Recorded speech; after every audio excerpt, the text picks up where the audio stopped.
Reciban un cordial saludo. Mi nombre es Christopher Gabriel Gavilanes Montero, estudiante de la Universidad Central del Ecuador, Facultad de Ciencias Médicas, Cátedra de Neumología, impartida por el Dr. Diego Barahona. A continuación les voy a hablar acerca del inicio terapéutico de la anticoagulación profiláctica como prevención en el COVID-19. En mi presentación se abordarán los siguientes temas. Como inicio, un video acerca si es el COVID-19 una enfermedad trombótica, la introducción, fisiopatología, enfermedades trombóticas, también los parámetros de laboratorio, fármacos antitrombóticos, profilaxis antitrombótica por COVID-19 según las sociedades internacionales, la evidencia científica y los puntos clave.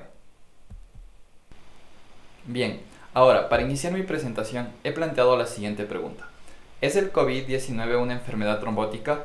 Puesto que a inicios de la pandemia se notó la relación entre las muertes por COVID y el aparecimiento de coágulos. Fiebre, dolor de cabeza, dificultades para respirar, pérdida del olfato, el gusto, son algunos de los síntomas más comunes del coronavirus. Pero la enfermedad tan nueva como poco conocida sorprende y preocupa a medida que avanza por el mundo. Comenzamos a notar, a medida que la curva y el pic comenzaban a despegar realmente la ciudad de Nueva York, que en toda la ciudad estábamos viendo una gran cantidad de coágulos y que estos coágulos eran extremadamente preocupantes y estaban bloqueando grandes vasos al cerebro. Lo han advertido especialistas de países duramente golpeados por el COVID-19, como Italia y Estados Unidos. La enfermedad no solo afecta al sistema respiratorio, también puede atacar otros órganos y una de las complicaciones más graves, la formación de coágulos sanguíneos. No hay duda de que estamos viendo mucha más coagulación en esta población de pacientes que en cualquier otra población de UCI con la que cualquiera de nosotros haya trabajado. Un estudio hecho en La evidencia emergente apunta a una asociación entre la presentación clínica grave de COVID-19 y un mayor riesgo de tromboembolismo. Un tercio de los pacientes hospitalizados por COVID-19 grave pueden desarrollar complicaciones trombóticas macrovasculares que incluyen al tromboembolismo venoso, a la lesión e infarto de miocardio y accidente cerebrovascular. Al mismo tiempo, las series de autopsias indican un patrón de daño multiorgánico compatible con lesión microvascular. Por lo tanto, el reconocimiento temprano de las anomalías de la coagulación entre los pacientes hospitalizados con COVID-19 van a ser medidas críticas para identificar a los pacientes que tienen un mal pronóstico, orientar la profilaxis o el tratamiento antitrombótico y mejorar de esta manera los resultados. Les voy a explicar acerca del posible mecanismo fisiopatológico de la formación de trombos por SARS-CoV-2. Como podemos ver en la imagen 1, el SARS-CoV-2 va a ingresar a la célula huésped por la unión de la proteína Spike con la enzima convertidora de la angiotensina 2. Para este proceso también va a ser necesario la interacción de la proteasa de transmembrana serina 2, la cual se va a anclar al dominio N-terminal de la subunidad S1 del virus. El receptor de la enzima convertidora de angiotensina va a estar presente principalmente en el tracto respiratorio, así como en los monocitos, macrófagos, células endoteliales, corazón y tracto gastrointestinal. Se plantea que cuando el SARS-CoV-2 ingresa al monocito, este induce la producción del factor de crecimiento de fibroblastos y la fosfolipasa A2, que conduce a la producción de fibrinógeno y la expresión de la serina protasa. Simultáneamente, el SARS-CoV-2 se va a unir al Toll-like receptor 9, que va a estimular la producción del factor de necrosis tumoral, el interferón 1, la interleucina 1, 6 y 12. El SARS-CoV-2 también puede ingresar a las plaquetas y activar el atromboxano A sintasa, que va a catalizar la conversión de la prostaglandina H2 al tromboxano A2, lo que va a provocar la agregación plaquetaria y vasoconstricción. Estas citocinas, tromboxanos y mediadores inflamatorios van a provocar la activación de la cascada de la coagulación. Como podemos ver en la siguiente imagen, se muestra la vía intrínseca y la vía común. La vía intrínseca se va a desencadenar por un daño endotelial, lo que va a provocar la activación del factor 12. Este se activa y se va a combinar con tres moléculas que son la precalcreína, el quininógeno de alto peso molecular y el calcio. Este complejo va a provocar la activación del factor 11, el cual se une al quininógeno de alto peso molecular y al calcio, y de esta manera va a activar al factor 9, el cual se va a unir con el factor 8, más el calcio, se va a denominar la diazasa de la vía intrínseca. Este va a poder activar el factor 10 y el factor 10 activado pues se va a unir con el factor 5 y este va a generar la protrombinasa para hacer que la protrombina se transforme en trombina y por acción de la trombina el fibrinógeno se transforme en fibrina formando polímeros de fibrina y aquí por acción del factor 13 activado se va a estabilizar la malla de fibrina. Y en la última imagen pues podemos ver que la fibrina se va a acumular y se va a unir a las plaquetas, lo que va a provocar la hipercoagulabilidad y la formación de trombos. Otros mecanismos implicados en la infección por SARS-CoV-2 y riesgo de trombosis va a ser las trampas extracelulares de neutrófilos. Los neutrófilos activados van a poder formar trampas extracelulares que va a ser un material similar a una red estructurada a partir de ADN y una multitud de proteínas. El proceso de formación de estas trampas celulares se va a denominar netosis y una vez formados los NET van a expresar efectos procoagulantes y protrombóticos que van a inducir a la activación plaquetaria así como a través de la acumulación de moléculas protrombóticas como la fibrina, el factor de von Willebrand y el factor tisular. El síndrome de la tormenta de citocinas va a contribuir a las complicaciones protrombóticas y este va a estar caracterizado por concentraciones elevadas de diversas citocinas, incluidas la interleucina 1 beta, la interleucina 2, la 6, la 7, la proteína quimioatrayente de monocitos 1, el factor de necrosis tumoral alfa y la ferritina. Los síndromes de tormentas de citocinas pueden activar la cascada de la coagulación y por otro lado, los factores de la cascada de coagulación pueden actuar como desencadenantes de la tormenta de citocinas. Además, las trampas extracelulares de neutrófilos van a poder agravar la sobreproducción de citocinas. La activación del complemento.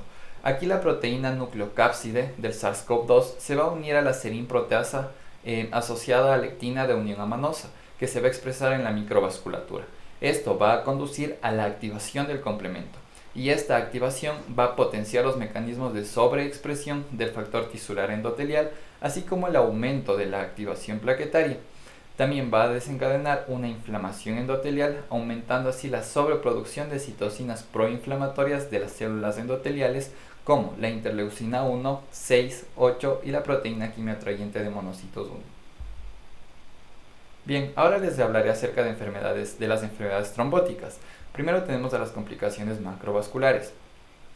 Aquí el tromboembolismo venoso. La incidencia intrahospitalaria de la embolia pulmonar aguda va a diferir entre diversos estudios, teniendo una tasa más alta en pacientes gravemente enfermos ingresados a cuidados intensivos. Actualmente, el mayor estudio publicado incluyó 388 pacientes, de los cuales el 16% de ellos habían ingresado a una UCI. La tasa acumulada de eventos tromboembólicos había sido de un 21%, pasando de un 7% de aquellos que estaban en una sala general al 28% de aquellos que estuvieron en UCI. Al combinar los datos de todos los estudios, que fueron alrededor de 1.765 pacientes que informaron la frecuencia del tromboembolismo venoso en COVID-19, se destacó que la incidencia global del tromboembolismo venoso fue de un 21,9%. En un estudio reciente de 143 pacientes con COVID-19 sometidos a una ecografía de extremidades inferiores, se encontró que la trombosis venosa profunda estaba en un 46,1% de pacientes y de los cuales el 34,8% se hallaban en zonas proximales y el 65,2% eran en zonas distales. Bien, en relación a la trombosis arterial, pues diversos estudios observacionales nos dice que la proporción de pacientes con COVID-19 que presentan accidente cerebrovascular varía entre el 2,7 y el 3,8%. Al combinar los datos disponibles, que fueron de 973 pacientes, la prevalencia global del ictus intrahospitalario fue del 3,5%. El ictus agudo en pacientes con COVID pues, se asocia a menudo a factores de riesgo cardiovascular preexistentes y este va a ser un mal pronóstico. Por otro lado, la lesión del miocardio, indicada por un aumento del nivel de troponina, puede ocurrir del 7 al 17% de pacientes con COVID-19 ingresados en sala general y del 22 al 31% de aquellos ingresados en UCI.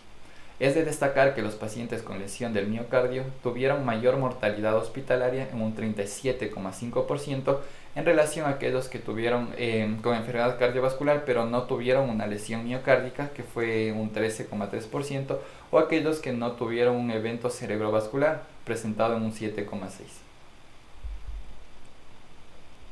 La trombosis microvascular se define como la oclusión patológica de microvasos, es decir, arteriolas, capilares y vénulas. Clásicamente la trombosis microvascular va a incluir las microangiopatías trombóticas como por ejemplo la púrpura trombocitopénica trombocítica o el síndrome urémico hemolítico y también la coagulación intravascular diseminada. Cabe destacar que la trombosis microvascular va a ser un desafío diagnóstico, debido a que los microtrombos van a ser difíciles de visualizar por su pequeño tamaño. A menudo van a ser menores a 10 micrómetros. Otra causa, pues los microtrombos van a ocurrir de manera transitoria en la mayoría de los casos y hay una falta de marcadores, biomarcadores específicos para detectarlos. Clínicamente, la oclusión de los microvasos va a conducir a una isquemia con efectos que van desde alteraciones en los marcadores de la coagulación plasmática hasta una insuficiencia multiorgánica grave. Aquí tenemos los parámetros de laboratorio que reflejan el trastorno de la hemostasia en pacientes con COVID-19. Primero tenemos el dímero D, que va a ser un producto de la degradación de fibrina. Este se va a encontrar muy elevado y la elevación de 3 a 4 veces va a estar asociada con una alta mortalidad. En relación a los productos de degradación de fibrina se van a encontrar elevados, el fibrinógeno también se va a encontrar elevado, pero puede tender a decrecer si la condición del paciente progresa hacia un fenotipo de una coagulopatía de consumo, como en el caso de la coagulación intravascular diseminada. El tiempo de tromboplastina parcial activado pues va a medir la capacidad de la sangre para coagular evaluando los factores de la vía intrínseca. Este se va a encontrar en un rango normal o puede estar ligeramente prolongado. El tiempo de protrombina va a medir el tiempo que tarda en formarse un coágulo en una muestra de sangre y este igual va a estar en un rango normal o ligeramente prolongado. El recuento de plaquetas va a estar casi normal o levemente disminuido. Se ha documentado que se van a encontrar de una plaquetopenia de 100 a 150.000 por células por litro en un 70-95% de pacientes con COVID-19 grave y un recuento de plaquetas menor a 100.000 en aproximadamente el 5% de pacientes con COVID-19 grave. Aquí les voy a hablar acerca del mecanismo de acción de los fármacos antitrombóticos. En primer lugar tenemos a los antiagregantes plaquetarios. La aspirina o el ácido acetilsalicílico va a actuar inhibiendo la acción de la ciclooxigenasa, la COX-1 y COX-2. Al inhibir la COX-1 va a disminuir la síntesis del tromboxano A2 y como consecuencia la agregación plaquetaria. El clopidogrel va a inhibir la agregación plaquetaria inhibiendo la unión del ADP a su receptor plaquetario y la activación subsiguiente del complejo glucoproteína 2B3A mediada por el ADP. El tricaglilor va a ser un antagonista selectivo directo de los receptores de ADP que va a actuar sobre el receptor P2Y12, lo que puede prevenir la activación y agregación de las plaquetas. Tenemos a los inhibidores del factor 10 activado, como el apixaban, el rivaroxaban o el edoxaban, que pues su mecanismo va a ser inhibir de forma directa el factor 10 activado y la inhibición del factor 10 activado pues va a interrumpir tanto la vía intrínseca como la extrínseca de la cascada de la coagulación.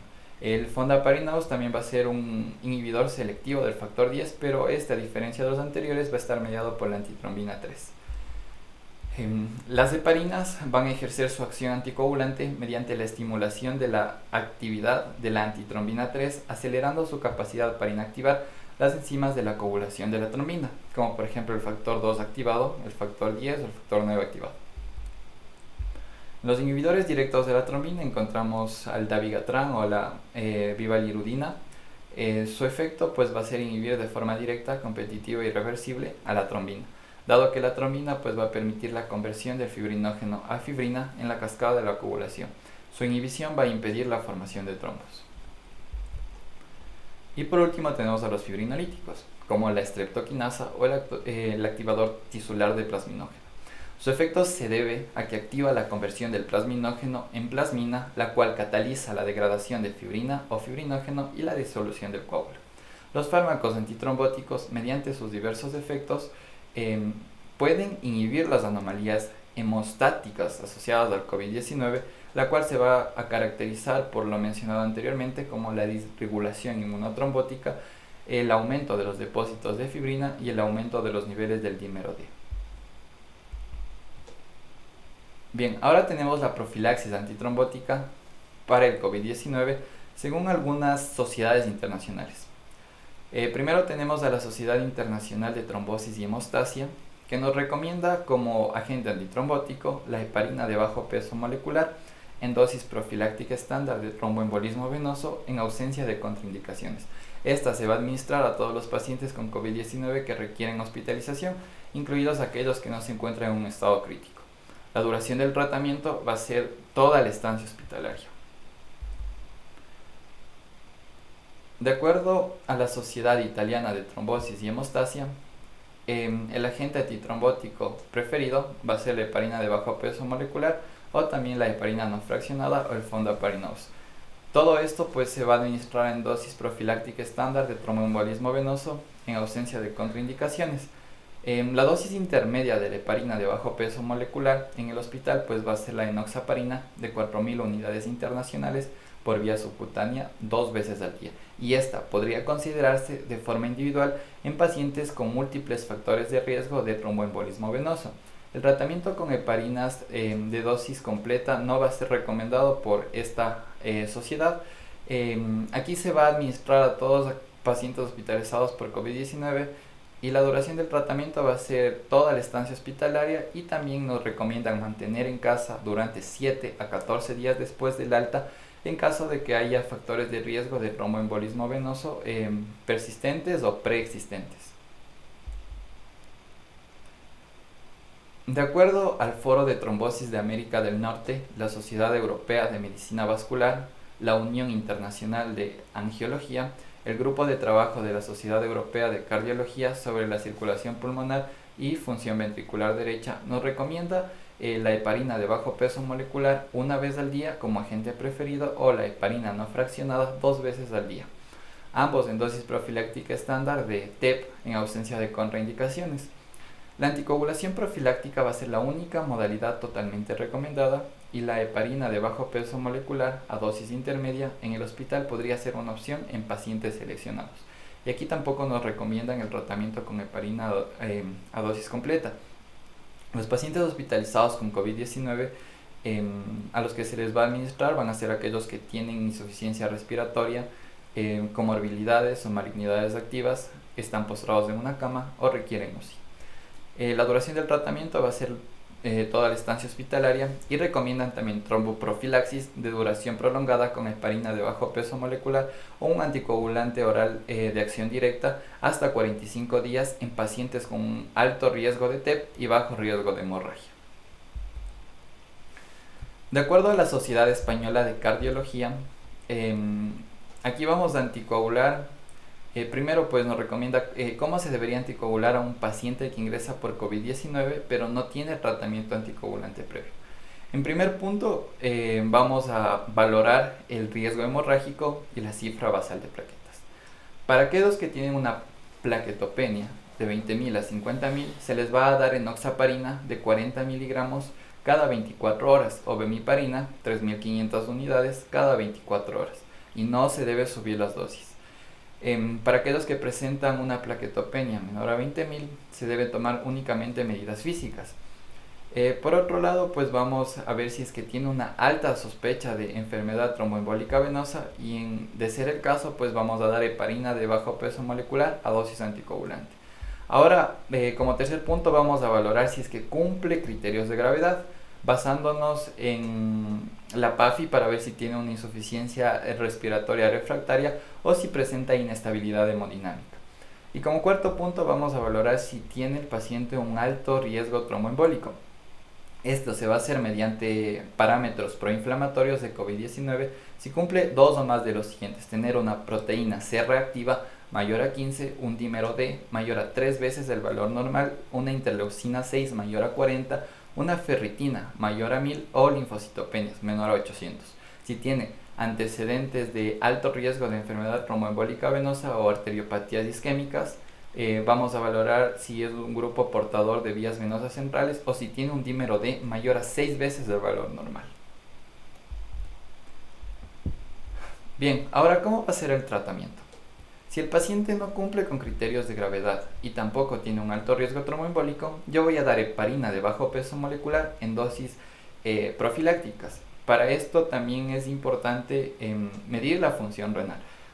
Si el paciente tiene una función renal normal, doy enoxaparina de 40 miligramos cada 24 horas o bemiparina 3.500 unidades cada 24 horas. Cabe destacar que hay que valorar un aumento de dosis en caso de pacientes que tengan obesidad con un índice de masa corporal mayor a 35. Si el paciente tiene disfunción renal con un aclarado de creatinina menor a 30 mililitros por minuto, voy a dar enoxaparina 20 miligramos cada 24 horas o bemiparina 2.500 unidades cada 24 horas. Bien, ahora, si el paciente no cumple con criterios de gravedad, pero sí tiene un alto riesgo tromboembólico, yo le voy a dar heparina de bajo peso molecular a dosis intermedia. Igual, valorando función renal, en caso de estar normal, doy enoxaparina 1 miligramo kilogramo de peso cada 24 horas o bemiparina 5.000 unidades cada 24 horas. En el caso de existir disfunción renal, pues doy enoxaparina 0.5 miligramos cada 24 horas o bemiparina 3.500 unidades cada 24 horas. Si el paciente cumple con criterios de gravedad, pero no tiene un alto riesgo tromboembólico, de igual manera doy heparina de bajo peso molecular a dosis intermedia, como la dosis que ya les había hablado. Bien, ahora se presenta otro escenario. En el caso de que el paciente cumpla con criterios de gravedad y tenga un alto riesgo tromboembólico, voy a administrar heparina de bajo peso molecular en dosis anticoagulante. Para esto, en caso de tener una función renal normal, voy a dar 1 miligramo de enoxaparina, 1 miligramo kilogramo de peso cada 12 horas o bemiparina 175 unidades kilogramo de peso cada 24 horas. En el caso de haber falla renal, doy enoxaparina 1 miligramo kilogramo cada 24 horas o reduzco la dosis de bemiparina en un 25%. Si el paciente tiene una alta sospecha de enfermedad tromboembólica venosa, como les había mencionado anteriormente, aquí únicamente ya doy heparina de bajo peso molecular a dosis anticoagulante en la dosis que ya les había dicho. A la alta hospitalaria, pues vamos a dar al paciente enoxaparina de 40 miligramos cada 24 horas o bemiparina 3.500 unidades cada 24 horas durante 7 a 10 días, excepto en pacientes que precisen una dosis de anticoagulante. Y también es muy importante al paciente recomendar la movilización y la deambulación por el domicilio. Ahora, la Sociedad Española de Cardiología nos dice cómo se debe anticoagular si un paciente ingresa por COVID, pero ya tenía un tratamiento anticoagulante previo.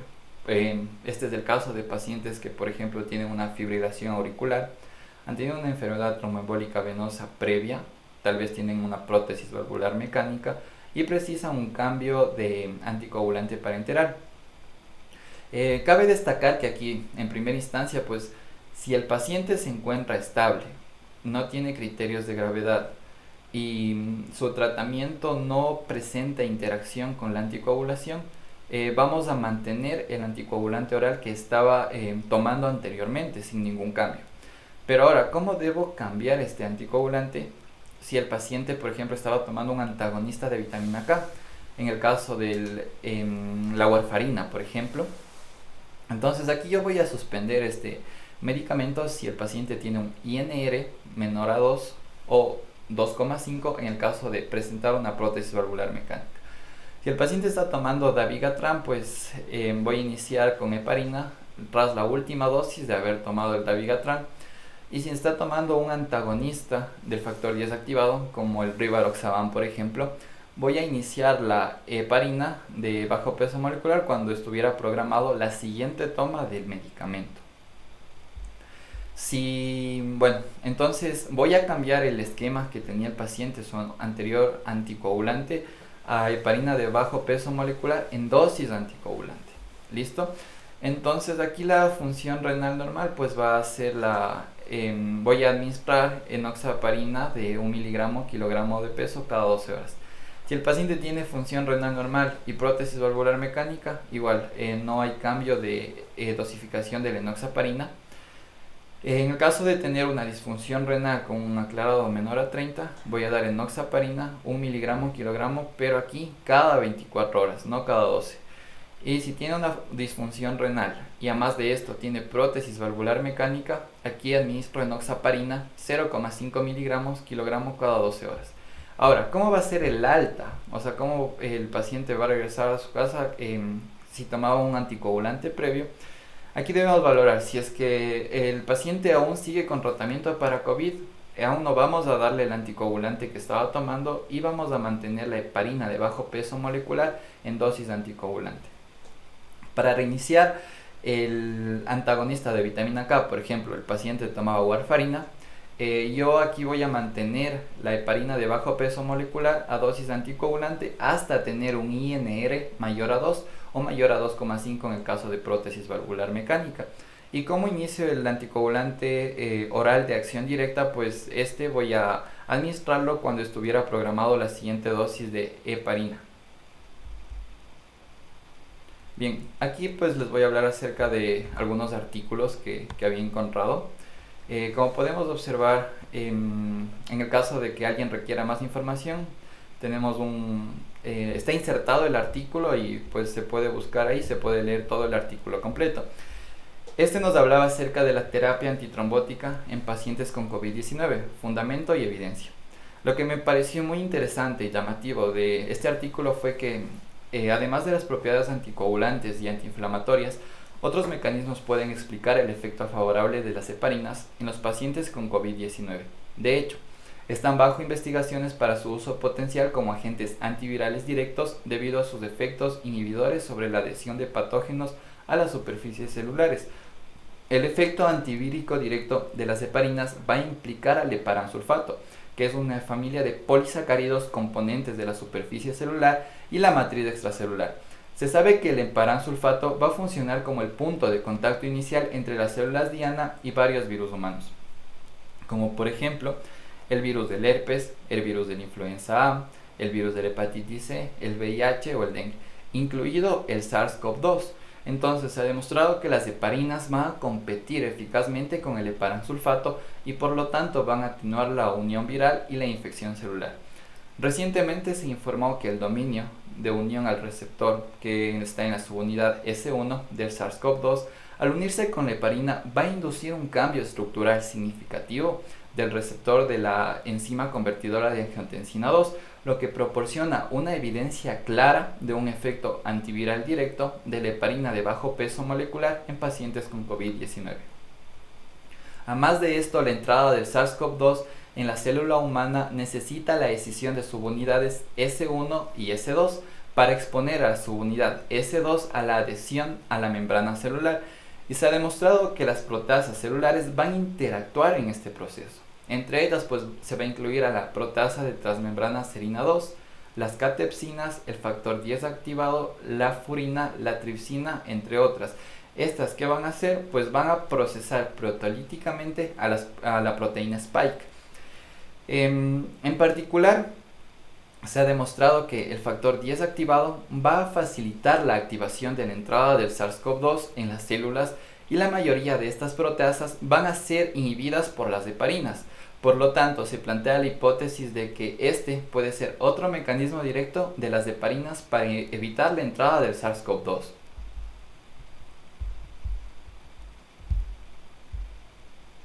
Bien, en el siguiente artículo pues podemos ver que está hecho una captura de pantalla y en la parte inferior se encuentra un icono que dice más información. Entonces podemos presionar clic ahí y nos va a llevar directamente hacia el artículo en caso de requerir más información. Este artículo titula Inicio temprano de la anticoagulación profiláctica para la prevención de la mortalidad por COVID-19.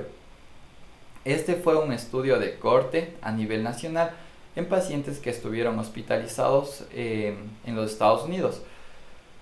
Bueno, este artículo tuvo como objetivo evaluar si el inicio de la anticoagulación profiláctica dentro de las 24 horas posteriores al ingreso se asocia con una disminución del riesgo de muerte entre pacientes hospitalizados con COVID-19.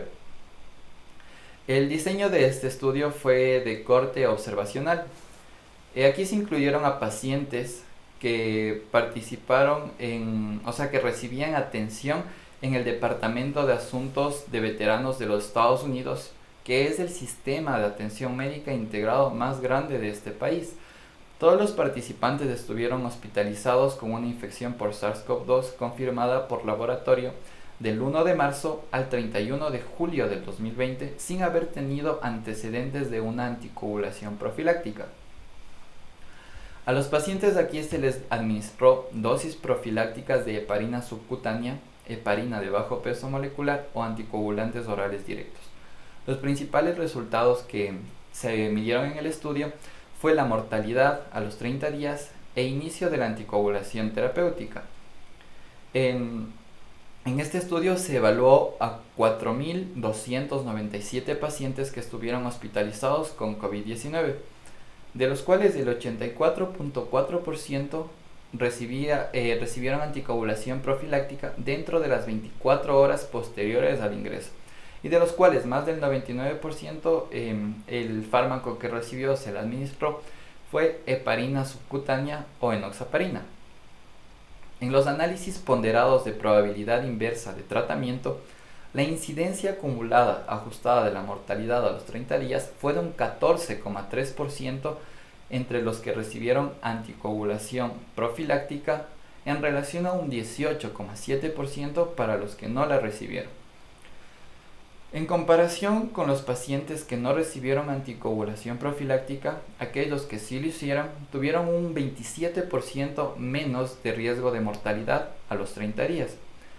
Entonces, como conclusión de este artículo nos decía que el inicio temprano de la anticoagulación profiláctica entre pacientes hospitalizados con COVID-19 se asoció con una disminución del riesgo de mortalidad. Estos hallazgos proporcionaron pruebas sólidas para respaldar las pautas que recomiendan el uso de anticoagulación profiláctica como terapia inicial para aquellos pacientes que tienen COVID-19 al momento de la admisión al hospital.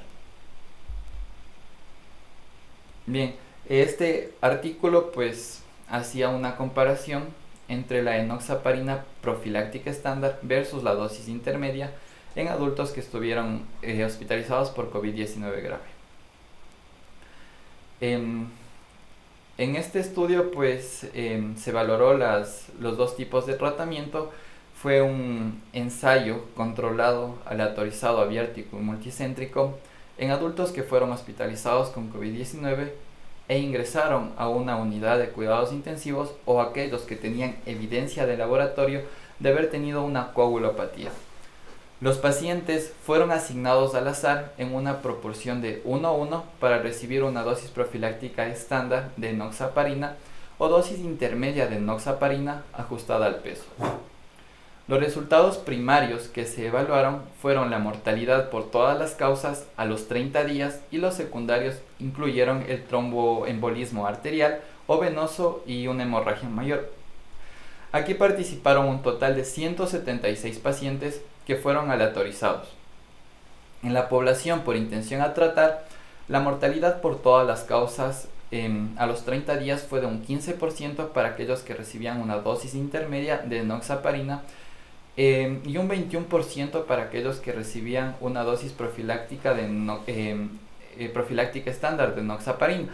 El valor de P en este estudio fue de 0,31 y fue evaluado por la prueba del chi cuadrado.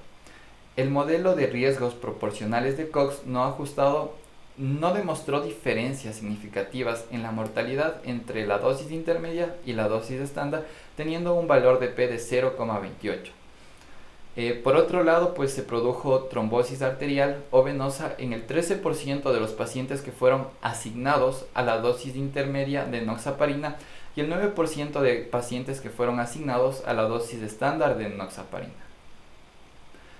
Pese a que algunas guías nos recomiendan considerar dosis intermedia en pacientes con COVID que presentan un mayor criterio de gravedad, este estudio de la revista de trombosis y hemostasia, publicado en julio de este año, concluye que en adultos hospitalizados con COVID-19 grave, la dosis profiláctica estándar y la dosis intermedia de enoxaparina no difirieron significativamente en la prevención de muerte o trombosis a los 30 días. Bien, como puntos claves de mi presentación, se puede acotar que los trastornos de la hemostasia van a jugar un papel importante en la patogenia, las manifestaciones clínicas y el resultado de COVID-19. El reconocimiento temprano de las anomalías de la coagulación entre los pacientes que están hospitalizados por COVID-19 van a ser medidas críticas para identificar a aquellos pacientes que tienen un alto riesgo de mal pronóstico, orientar a la profilaxis o tratamiento antitrombótico para prevenir complicaciones tromboembólicas y mejorar los resultados clínicos. Como se habló anteriormente, pues el tratamiento antitrombótico profiláctico va a disminuir el riesgo de mortalidad. Y las heparinas y los anticoagulantes orales de acción directa, como por ejemplo el rivaroxaban, van a ser los grupos farmacológicos más empleados para este tipo de tratamiento profiláctico. Aquí se presentan las bibliografías de mi presentación.